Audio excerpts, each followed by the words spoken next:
Hello tout le monde, c'est Crispy. Alors aujourd'hui dans cette petite vidéo, première partie du round tour des espèces européennes de mon élevage après diapause. Allez, c'est parti.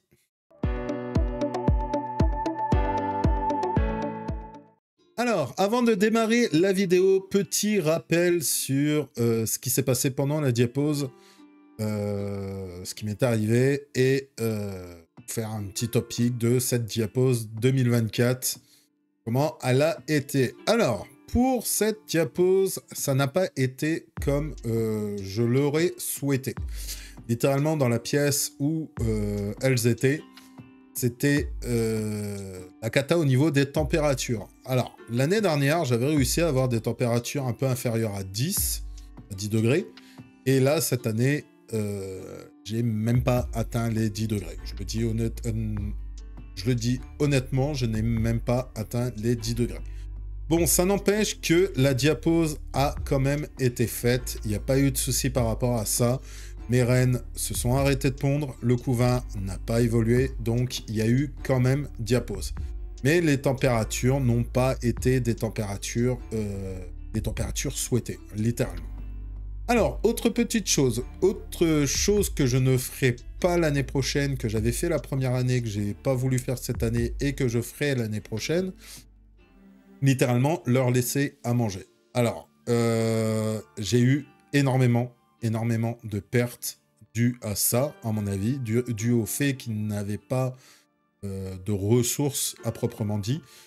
Faut penser que du mois de novembre jusqu'au mois de mars, c'est long pour elles. Alors, si elles n'ont pas fait spécialement leurs réserves, surtout qu'en plus, comme je vous dis, les températures n'étaient pas si basses que ça, si elles n'ont pas fait beaucoup de réserves, ça a été dur pour elles. Donc, j'ai eu beaucoup de pertes dues à ce côté nourriture. Voilà. Donc, l'année prochaine, je leur mettrai au moins du liquide sucré, ça, sûr et certain. Alors, on va continuer dans les mauvaises nouvelles. Vous allez voir durant les deux vidéos, parce que ça s'enchaîne, hein, bien sûr, les deux vidéos s'enchaînent, c'est la suite. Vous allez voir, j'ai eu deux colonies où j'ai eu j'ai eu énormément de pertes. Il y en a une, vous le savez, hein, la Formica rufibarbis. Et la deuxième, Malasus SP jaune. Voilà. Donc littéralement, j'ai eu énormément de pertes pour ces deux espèces. Je vous l'expliquerai dans la vidéo en elle-même pourquoi, qu'est-ce qui s'est passé. Et vous verrez que c'est littéralement de ma faute. Voilà. Autre petite chose qui fâche aussi, moi, j'ai malheureusement perdu ma Tetramorium caespitum, donc ma reine Tetramorium caespitum. Rappelez-vous, donc ma reine Tetramorium caespitum ne pondait pas du tout. J'avais eu des ouvrières avec elle, les ouvrières étaient mortes et elle ne pondait pas du tout. Malheureusement, je l'ai retrouvée à mi-diapause, morte dans son tube. Bon bah, voilà.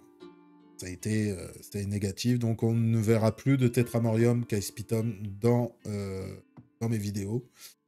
Malheureusement, bon bah ça n'a pas marché avec elle et ça ne marchera pas plus après. Voilà. Donc pour cette année, on espère du mieux. On verra un peu. Et moi, je vais vous laisser donc avec les images de toutes mes colonies, les unes après les autres. Et ne vous inquiétez pas, la deuxième partie sortira la semaine prochaine, sans faute. Voilà. Alors, ça va être difficile de les prendre en image. Hein. Ce sont donc les Camponotus cruentatus. Ça va être un peu difficile de les prendre en image parce qu'elles sont dans l'aire de chasse. Alors, j'ai tenté un déménagement et actuellement, bah, elles restent dans l'aire de chasse. Donc, on a retiré l'ancien tube. On leur a retiré l'ancien tube. Et là, actuellement, bah, on espère qu'elle y aille dans le nouveau tube.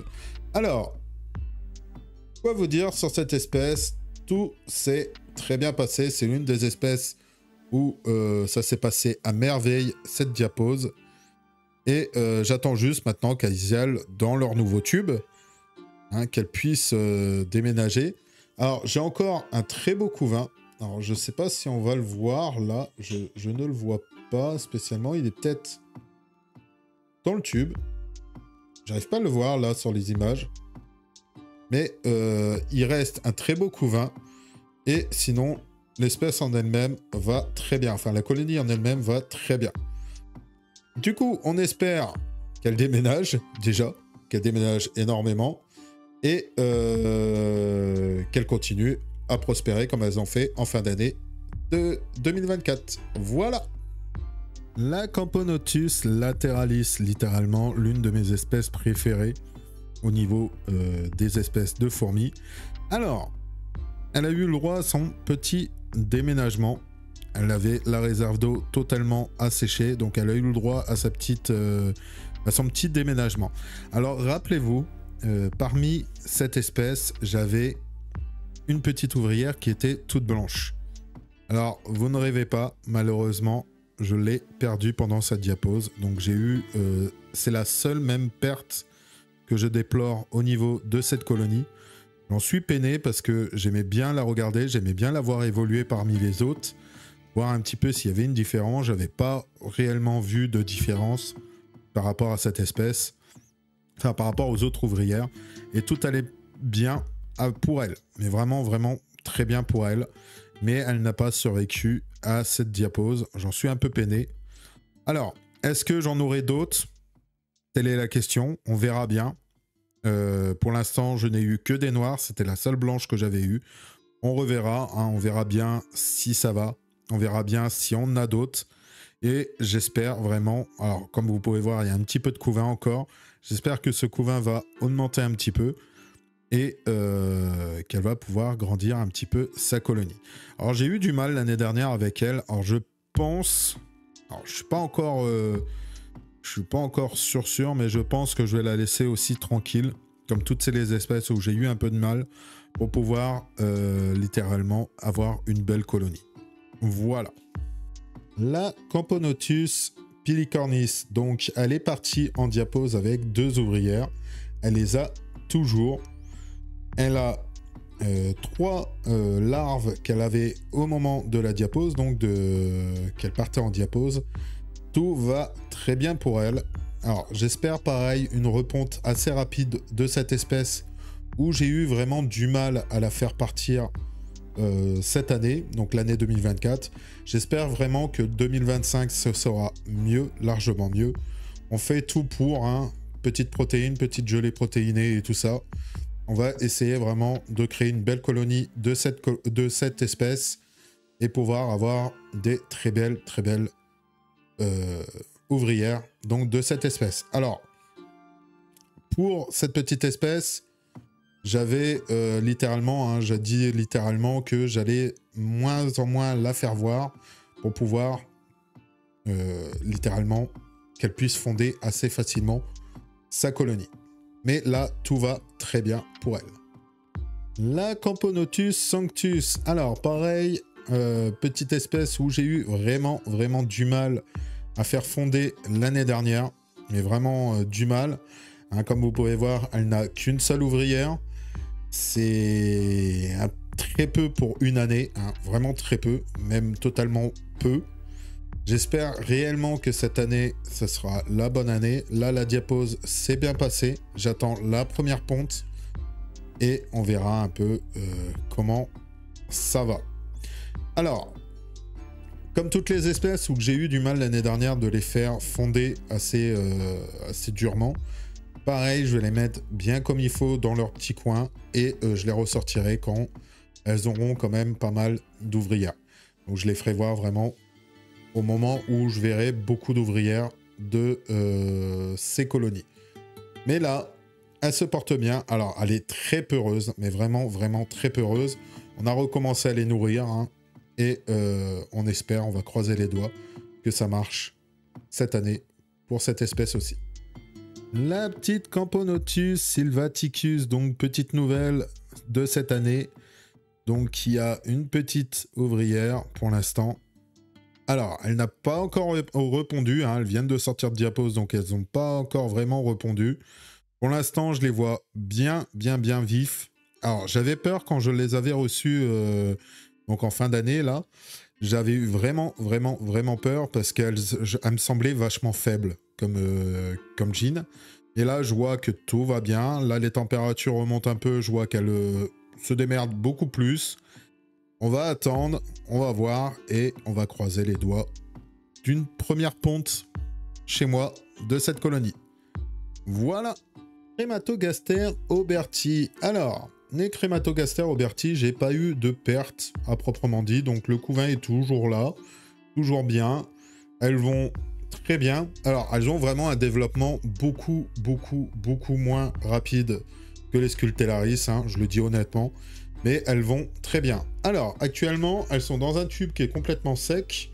Enfin, pas complètement, mais qui est pas mal sec. Et j'attends littéralement qu'elles déménagent dans leur nouveau tube, excusez-moi, pour que ça y aille mieux. Enfin, retirer déjà le tube qu'ils ont là actuellement dedans. Alors, au niveau de la tapose, tout s'est très bien passé, comme j'ai pu le dire. J'ai pas eu de mortalité. La reine est toujours là. J'ai toujours du couvain. Et j'espère vraiment pour cette année que ça y aille au mieux. Alors, un petit zoom sur tout le monde. Tout va vraiment très bien pour cette espèce. J'espère vraiment, vraiment, vraiment que ça augmente et de voir plein de petites auberties se balader. Vous savez l'amour que j'ai pour les Crématogaster, hein, et j'espère que cette petite aubertie va bien augmenter.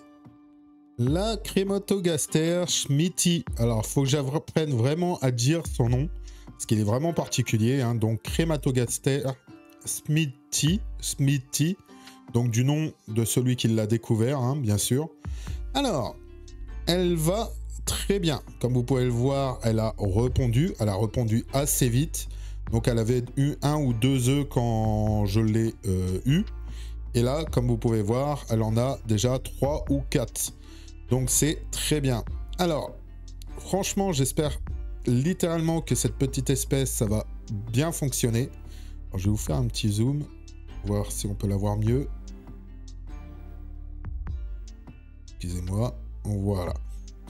Donc, j'espère réellement que les petites ouvrières, ça va aller super bien parce que les voir et les comparer donc au Crématogaster Scultellaris, ça sera une merveille. Mais là, donc la reine va très bien. On va attendre qu'elle ait ses premières ouvrières et on verra un petit peu à quoi ça ressemble. Mais sinon, tout va bien. Les Crématogaster Scultellaris, donc littéralement mon espèce préférée.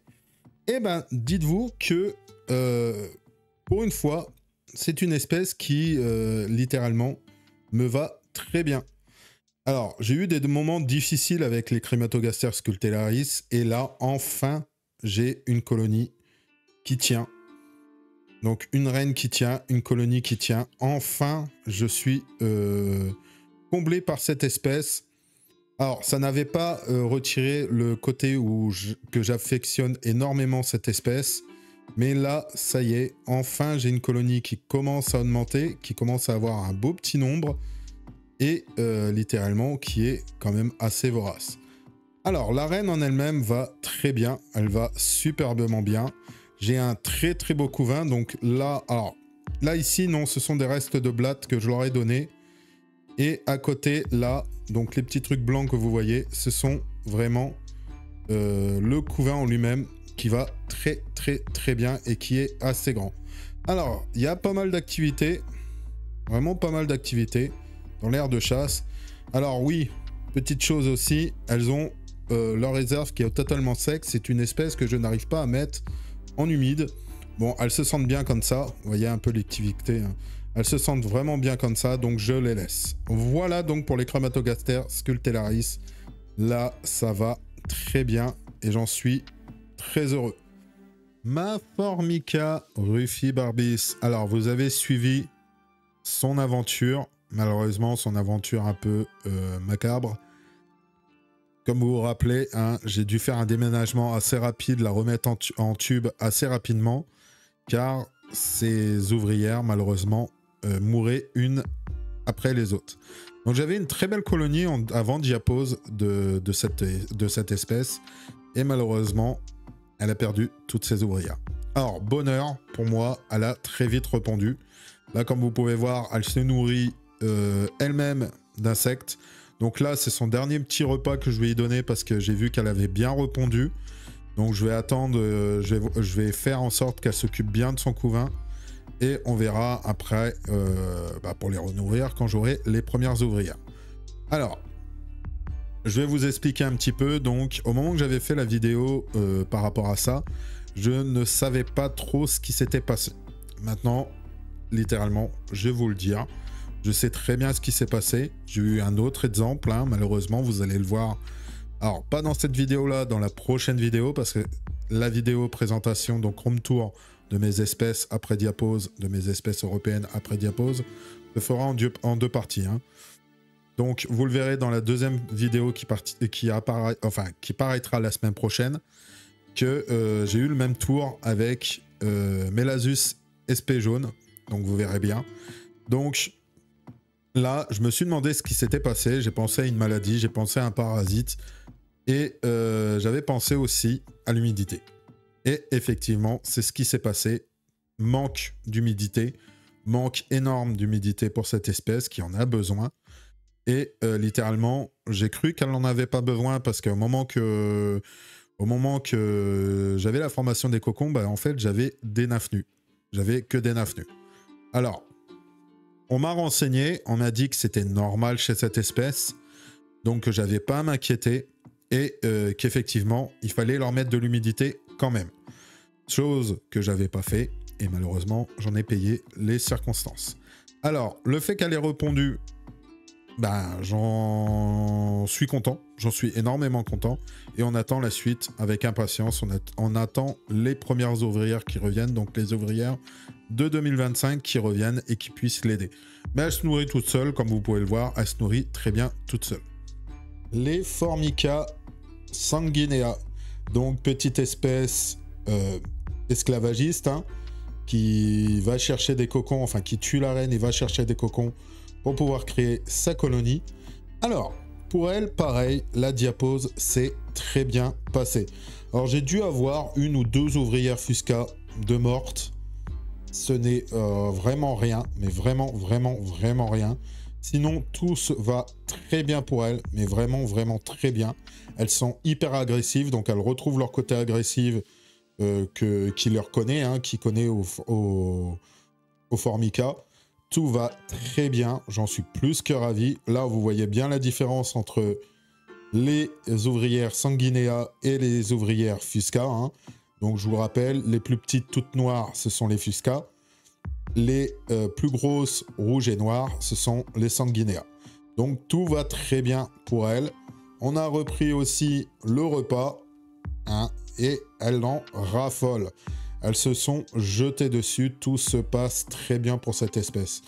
Alors, je suis ravi, j'attends plus qu'une chose maintenant, c'est que la reine ponde et continue à créer sa petite colonie.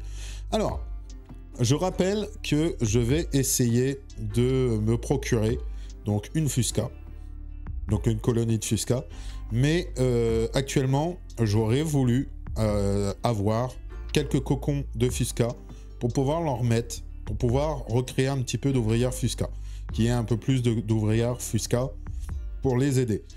Alors, si vous en avez, n'hésitez pas à me contacter, à me laisser un petit commentaire, si vous voulez bien en donner. Hein. Ça me sera vraiment d'une grande aide. Voilà, donc pour cette petite colonie, tout va très bien. Les Lasus flavus. Alors, les Lasus flavus ont eu le droit à un petit déménagement parce que leur tube était totalement sec. Donc là, elles se retrouvent dans un tube en verre, bien tranquillement. Et on espère vraiment que ça va réaugmenter. Alors, il y a un petit peu de couvain, il y a le nombre d'ouvrières qu'il y avait. Hein. J'ai pas eu trop de pertes au niveau de cette colonie. Et tout va bien. Elles sont bien vives. Elles repartent se nourrir assez facilement. Et j'en suis plutôt content. Donc voilà pour la petite Flavus. On espère une bonne montée de la colonie là cette année. Je vous rappelle, hein, donc c'est une colonie que j'ai fondée moi-même chez moi après l'avoir achetée. Et pour l'instant, ça se passe très bien pour cette colonie. Ma Lasus SP bicolore. Donc celle-ci, c'est la mienne. Donc rappelez-vous, hein, c'est la petite mémère qui ne voulait pas pondre et dont j'ai mis 2 Lasus SP noirs et qui m'a pondu directement juste derrière. Alors, pas de mortalité durant cette diapose, donc une diapose qui s'est très bien passée, une petite mémère qui va très bien, et franchement, une colonie qui va très bien. Donc j'ai toujours les 2 ouvrières SP noires, j'ai toujours les ouvrières bicolores, du coup SP bicolore, et la Gine se porte très bien. Alors pour elle, pareil, petit manger. Donc là, on est sur un liquide protéiné, hein. Tout va très bien. Alors, il y a eu un petit déménagement parce que leur tube était sec. Donc là, ils retrouvent une... comment dire? Ils retrouvent une réserve d'eau bien remplie. Rien à déplorer pour cette espèce. Tout s'est très bien passé. J'en suis plus que ravi. Alors, pour rappel, hein, les Emarginatus, ça m'est jamais réussi. Hein, ça n'a jamais réussi au niveau de mon élevage. Là, celle-ci, ça va plutôt bien. Donc, on en profite. Hein, on espère vraiment que ça continue et que cette année, elle prospère encore beaucoup plus. Voilà. Et c'est la fin de cette première partie de mes espèces après diapose, de mes espèces européennes après diapose. J'espère qu'elle vous aura plu. Si c'est le cas, n'hésitez pas à mettre un petit pouce bleu, à vous abonner si ce n'est toujours pas le cas, à commenter pour me faire monter dans les stats et à partager la vidéo si elle vous a plu et pour aussi me faire monter dans les stats. Je vous rappelle qu'avec le code CrispyMermex10, vous avez moins 10% sur votre caddie chez Aestheticons. Toujours ça de prix. Je vous rappelle aussi qu'un petit concours pour les 250 abonnés YouTube a été lancé. Alors n'hésitez pas à aller y participer. Je vous mettrai, comme chaque semaine jusqu'à la fin, la petite vidéo en fin pour que vous puissiez cliquer dessus si vous voulez participer. Je vous rappelle aussi que la deuxième partie paraîtra la semaine prochaine. Donc de ce coup, je vais vous laisser là. Je vous dis donc à dimanche prochain pour la deuxième partie. Je vous souhaite un bon dimanche. Bisous à tous!